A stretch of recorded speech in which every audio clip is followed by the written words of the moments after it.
com você para ser um Neemias da presença dele. Deus quer que você seja um Neemias. Deus quer que você seja um homem, uma mulher comprometida com a obra dele. Quantos aqui nessa noite querem estar comprometidos com essa obra? De todo coração, de toda convicção.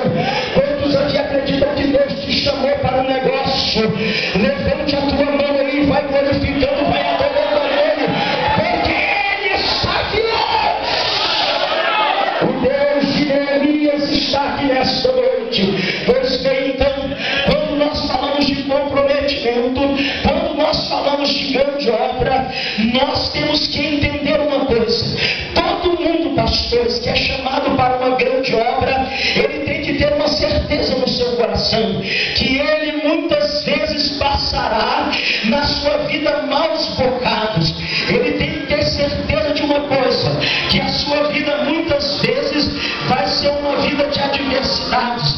A nossa fé, a nossa perseverança, a nossa integridade moral física, a nossa integridade vai ser testada.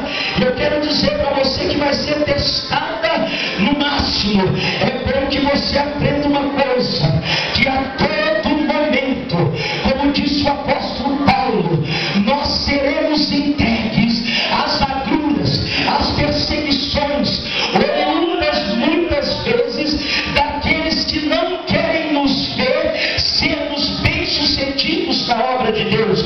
Muitas vezes seremos perseguidos, sim, muitas vezes pelos nossos irmãos, e ninguém melhor para falar disso, ninguém melhor para podermos expor este caso do que este moço chamado Neemias, este moço que nessa noite eu quero vos apregoar. Eu quero te dizer uma verdade aqui, antes de eu entrar no texto, eu só estou te introduzindo a mensagem. Neemias, ele abriu mão de uma vida rica, de uma vida confortável diante do rei da Pérsia, dentro de um palácio. Neemias abriu mão de tudo para poder se deslocar de onde estava para uma cidade que estava arruinada. Neemias, ele tem a coragem, ele tem a intrepidez. Neemias, ele tem a ousadia de retornar a uma cidade que estava desolada. Neemias, segundo a história, diz que ele não voltou com o primeiro grupo de exilados. Neemias não voltou com o segundo grupo de exilados. Neemias voltou com o terceiro. O terceiro grupo, você sabe o que é isso? Pastor, o que o senhor está dizendo? Voltar no terceiro grupo. Quem volta no terceiro grupo, muitas vezes não tem muitas perspectivas de oportunidade. Sabe